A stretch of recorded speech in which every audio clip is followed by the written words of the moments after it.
We continue to track the latest information in yesterday's State House search. As we reported at 6 o'clock, State Representative Gordon Fox, often referred to as the most powerful man in Rhode Island, has announced he is resigning as Speaker of the House. This comes after a whirlwind 24 hours, which included state police, FBI, and the IRS raiding his State House office and home Friday, leaving with several boxes marked as evidence. There are many questions that remain unanswered, and it's important to note that we still don't know if Gordon Fox is the target of an investigation. Eyewitness News reporter Jared Pliner has been covering this big story since Friday and joins us with more details from the Providence Mobile Newsroom. All of this unfolding at lightning fast speed, tied to an investigation still shrouded in mystery. What prompted Friday's raids, and is Gordon Fox indeed the target? Saturday's development, however, marking the end of a political era. Just one day after the Rhode Island House speakership became clouded by search warrants, federal and state investigators, and boxes marked evidence, 52-year-old Gordon Fox answered the question on so many minds. Would he step down from arguably the state's most powerful political post? That answer came in the form of a written statement.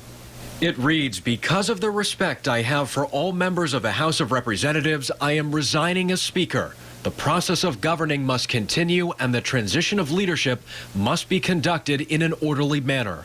I will continue to serve out the remainder of my term and represent my neighbors and constituents in District 4. That said, I do not intend to seek another term in the House. My personal focus going forward will be on my family and dealing with the investigation." Several hours earlier, Fox emerged from his East Side home, speaking to reporters for the first time since investigators scoured his home and State House office. Fox said little before being driven away in a black sedan. I feel bad everyone's hanging out here waiting, but when it's appropriate, I'll talk to all of you. And I feel bad for all of you. Where are you going right now? Where are you going? Gordon, for a ride. Saturday morning, veteran PR consultant Bill Fisher, who served as Fox's spokesman during his 2012 re-election campaign, briefly visited the Speaker's Gordon Street Colonial. He left without comment. It was Fisher who released the resignation announcement hours after that meeting. Fox's intention to leave the Speaker's chair marks the end of a post he's held since 2010, and his decision not to seek re-election caps off 22 years in the General Assembly. And Governor Lincoln Chafee issued a statement saying he looks forward to working with the next House Speaker. As for who that will be, this is where it gets interesting. Two men have told my colleague Ted Nesi at WPRI.com they have enough votes to ascend to the Speaker's chair. They are House Majority Leader Nicholas Mattiello and Representative Michael Marcello.